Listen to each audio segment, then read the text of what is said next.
tragic story. I'm sorry. I'm feeling what they feel. Tonight, two families heartbroken after a doctor is sentenced for his role in the death of actor Matthew Perry.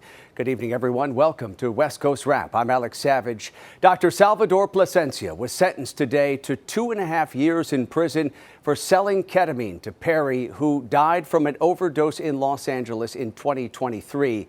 Fox 11's Cristina Gonzalez has more on today's emotional hearing. You guys need to let us through. Dr. Salvador Plasencia said nothing as he arrived with his attorneys in federal court, where he was eventually taken away in handcuffs after being sentenced to 30 months in prison for selling vials and tablets of ketamine to Matthew Perry. The 54-year-old actor died at his home in October of 2023, the LA County Medical Examiner citing acute effects of ketamine in his death. The anesthetic can be used legally as a therapy for depression, but according to prosecutors, Plasencia acted like a drug dealer. Plasencia, seen here in Fox 11's exclusive images as law enforcement raided his Santa Monica apartment last year, did plead guilty to 4 counts of supplying the drug. Perry's birth mom, Suzanne, also in court today with her husband, well-known correspondent Keith Morrison. Inside the courtroom, he held her trembling body as she accused Plasencia of exploiting the actor's well-documented addiction to make money. The 44-year-old listened nervously as other family members tearfully got through impact statements saying Perry's loss had punched craters in their lives. Plasencia eventually addressing them to say he was sorry.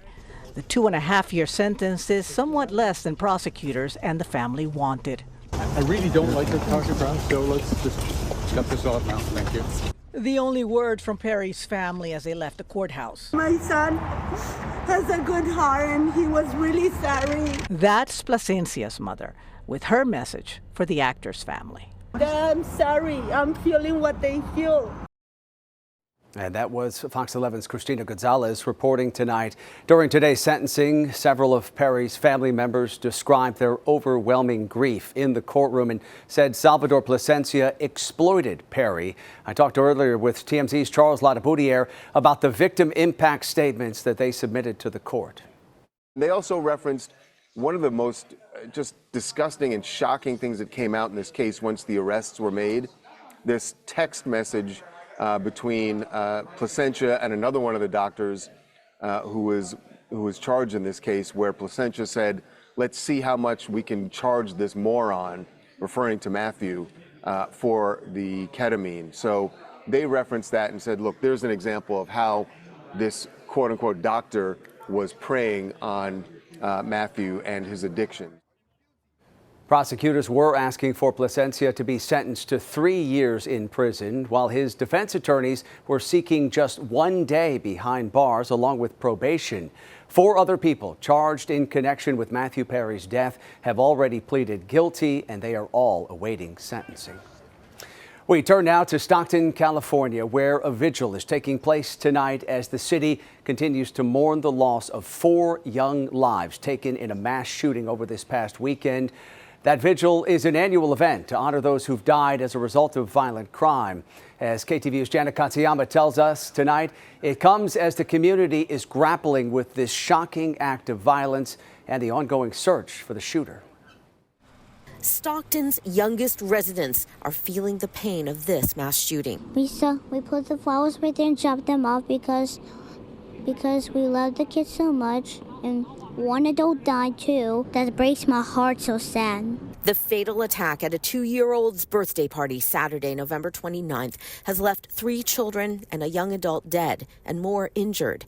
Now, another victim has been identified. The toddler's 8-year-old cousin, Journey Rose Guerrero. Her smiling face posted on a fundraising site by her mother, Jacqueline. The girl was a 3rd grader at Commodore Stockton Skills School. We found out because her mother is part of the SUSD family. She's a teacher with our school district. The Stockton Unified School District says they've had grief counselors on site.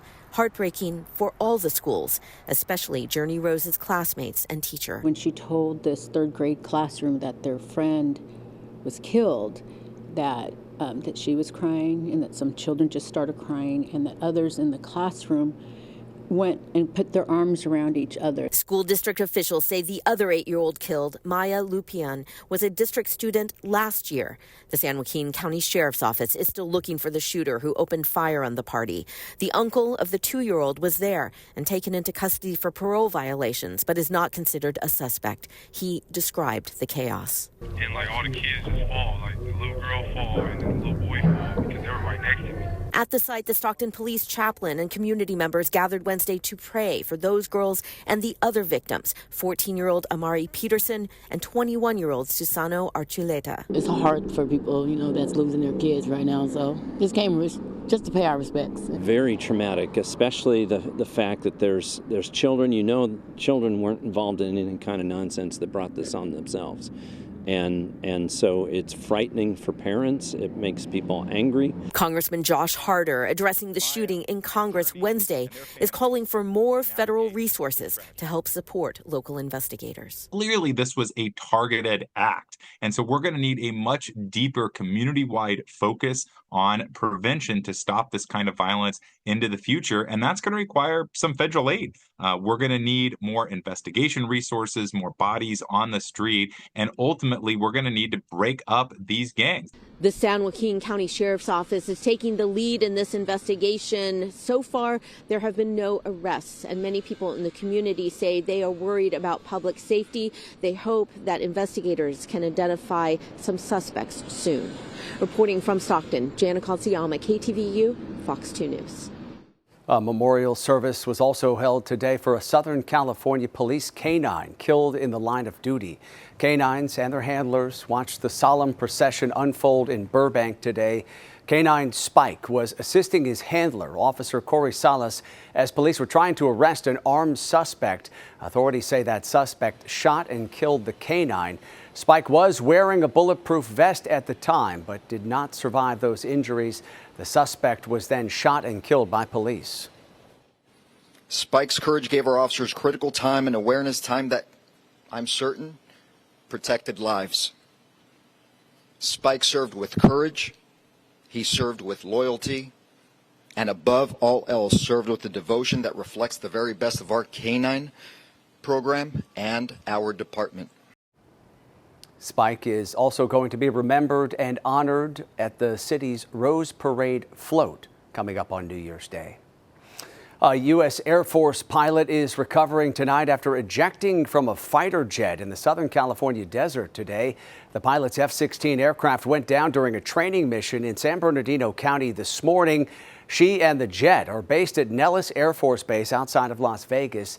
The pilot was treated near the crash site before being transported to a nearby hospital. She has non-life-threatening injuries. Firefighters put out the fire after the crash. Tonight, an investigation is underway to try to figure out why that jet went down. The White House is showing no signs of backing down from its no data, no money threat. President Trump says Democratic-led states must share information about SNAP recipients or risk losing funding for the program next week. The states at risk of having that federal food aid pulled include Hawaii, Washington, Oregon, California, Arizona, Colorado, and New Mexico. As Fox's Darren Botello reports tonight, the Trump administration says it needs that SNAP data to crack down on fraud. The Trump administration issuing an ultimatum to Democrat-led states: share SNAP benefit data or risk losing federal funding. It's in response to what the Agriculture Department alleges is widespread fraud across the program. When we found 186,000 dead people, or dead people's Social Security numbers being used, 500,000 people receiving benefits more than twice. We had a couple of people receiving benefits in 6 states. Secretary Brooke Rollins says the department will start withholding payments next week until states agree to cooperate. Currently, 42 million Americans receive SNAP benefits, with the majority at or below the poverty line, and often in households that include children, seniors, and people with disabilities. We want to make sure that those hungry families, those food insecure families, actually are receiving benefits. Just last month, 21 states and Washington, D.C. sued the administration over new guidance that would restrict SNAP eligibility for some refugees and asylum seekers. They argue it unlawfully excludes some eligible legal permanent residents from benefits and could shut down programs entirely. This guidance reads like someone took notes from the Grinch, taking food from families right as the holidays arrive. The Trump administration has chosen again to play political games with our residents' lives, because in many communities, this truly is about life and death. The Agriculture Department says more than 24 states have complied with its request to share SNAP program data. In Washington, Darren Botello, Fox Business. Up next here on West Coast Wrap tonight, cameras capture images of a dangerous trip for a rideshare driver and her passenger. Coming up tonight, police in Washington continue searching for the man suspected of using another car to purposely ram their vehicle. And in weather, here's our live camera looking out toward Los Angeles for your Wednesday night. We have some strong winds and wind advisories posted for portions of Southern California. We'll have the update coming up.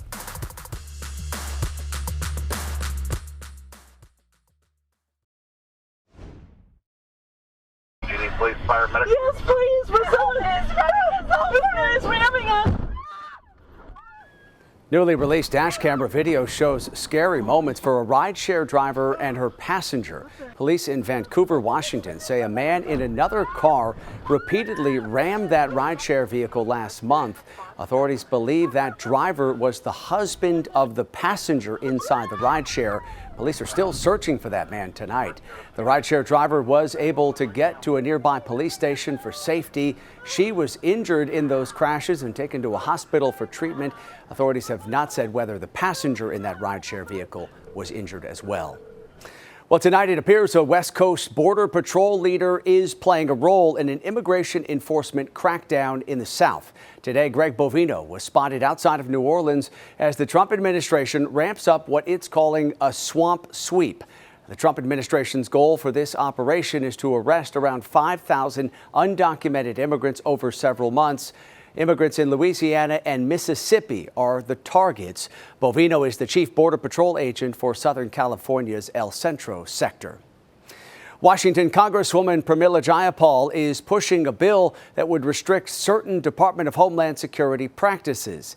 What's being called the Dignity for Detained Immigrants Act would ban the detention of children and families, also require DHS to allow lawmakers to conduct unannounced inspections of detention facilities, and it would phase out the use of private for-profit detention centers. Jayapal says the bill would ensure that the rights of detained immigrants are protected. At least 225 judges across the country, including 23 appointed by President Trump himself, have ruled against Trump's mass detention policies, saying that they violate due process under the law. Jayapal says that this bill has more than 120 co-sponsors. Nearly 6 months after a deadly shooting at the No Kings protest in Salt Lake City, charges have now been filed against the event security volunteer who was involved. Matthew Alder is facing second-degree manslaughter charges. Authorities say during that protest, Alder fired at a man who was carrying an AR-15 in the crowd. A fellow security volunteer says he believed the man was about to carry out a mass shooting. One of those bullets struck a bystander who later died. The man initially seen carrying that gun will not be facing charges. Turning now to our weather, and a lot of people got their day started by digging out in Colorado. These images posted to social media show the state's first big snowstorm of the season. It left behind several inches of snow north of Colorado Springs. There is plenty of snow sticking in the Denver area tonight. Here's a live look at downtown Denver, where streets may be clear, but you can see the snow piled up there along the sidewalks tonight. For more, let's bring in KTVU's chief meteorologist, Mark Tamayo, who is tracking those snowstorms and the conditions all across the West. Mark?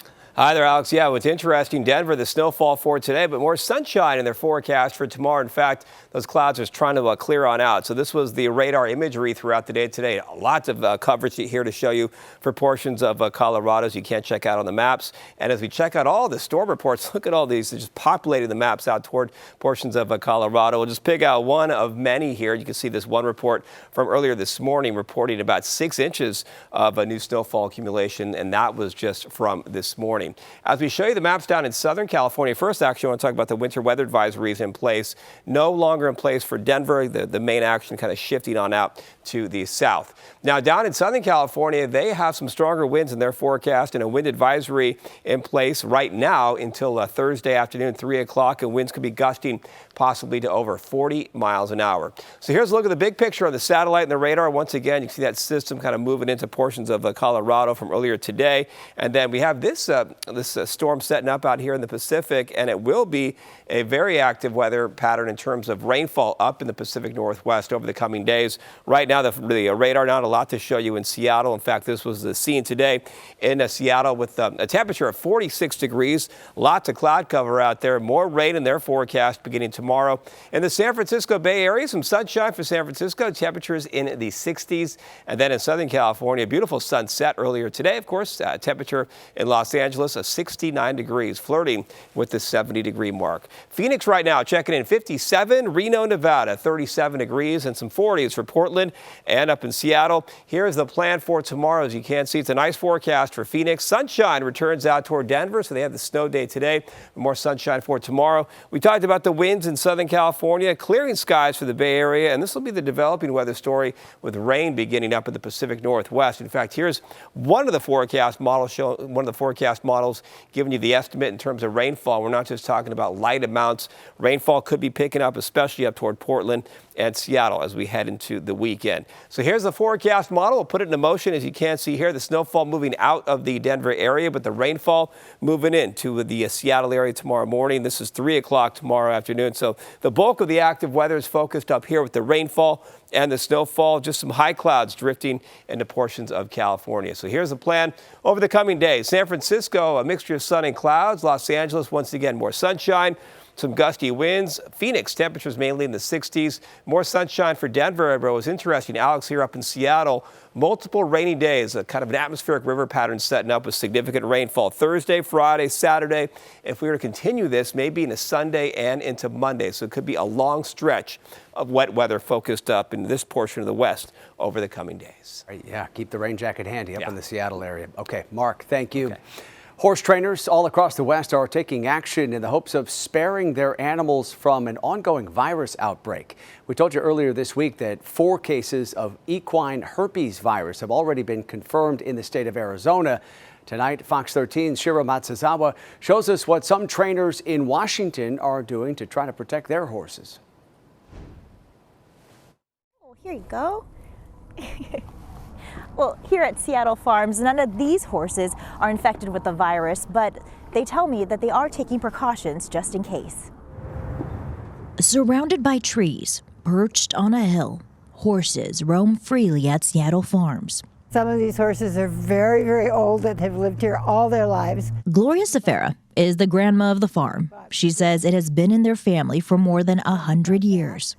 Right now, she's not too concerned about her horses getting the equine herpes virus because she says her horses have all been vaccinated. And they don't really associate with strange horses too much. We don't let them eat out of a dish of a horse we don't know. We don't let them drink after a horse we don't know.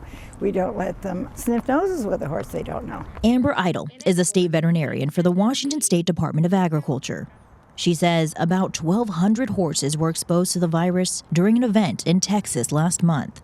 The concern is, as the horses move, they can move with the virus. And since the beginning of the very first detection we had a few weeks ago, I believe there's been 33 cases now in 8 states. In Washington, Idle says we've seen a few tracebacks. And what that means is horses that were exposed to a horse that became infected. The outbreak prompted shows across the country to be canceled or postponed, including 2 here in Washington. It was just too high risk. Crystal Hornbuckle Baker is the owner and trainer for Cedar Hill Training Center in Yelm.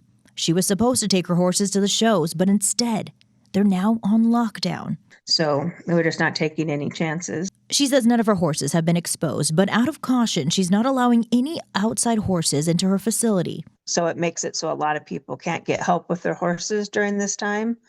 And none of my horses can go anywhere and then come back to the barn. Idle says one of the most important things horse owners can do is make sure their horses are up to date on their vaccines. Take their temperatures twice a day and be conscious of everything that touches your horse. So it's a respiratory disease, right? So anything that can touch respiratory secretions, that could be a human, that could be a dog, that could be a bucket, that could be a shared water source, that could be a wash rack, that could be a place where we're tying horses up.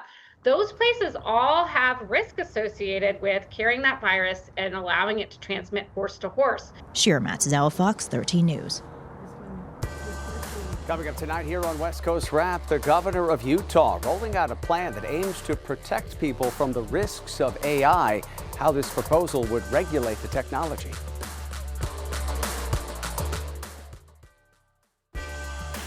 The governor of Utah is pushing a plan that would shift the way people use artificial intelligence in the state. As Fox 13's Ben Winslow reports tonight, Governor Spencer Cox says keeping AI pro-human is the key to ensuring the technology does not harm users. Impacts on workforce, industry, state government, academia, public policy, and learning. Under this big umbrella of pro-human AI. It simply begins with this principle: AI must always be human-guided. Governor Spencer Cox's initiative seeks to put some government limits on artificial intelligence across numerous sectors. So if we see areas where it's not pro-human, where it's manipulating us, where it's harming us, then that's an area we may regulate. That could mean ensuring jobs aren't replaced by AI without alternatives, or AI doesn't become a crutch in education. You have to make sure that you're not leveraging AI to just make decisions for you. Tuesday's summit featured tech companies, government officials, and even prominent critics of AI. I'm excited about what the technology could potentially do for me, my generation, and for my kids' generation. But I am worried that if we go down the path of least resistance and we allow this technology to unfold purely driven by profit incentives without any other guardrails, I'm worried it could do more harm than good. Utah allows tech companies to innovate using AI, but there are guardrails. And tech companies I spoke with seem okay with it. We need to commend Utah for leading out on AI in many sectors. For me especially, I think about education and how we're using AI in our schools.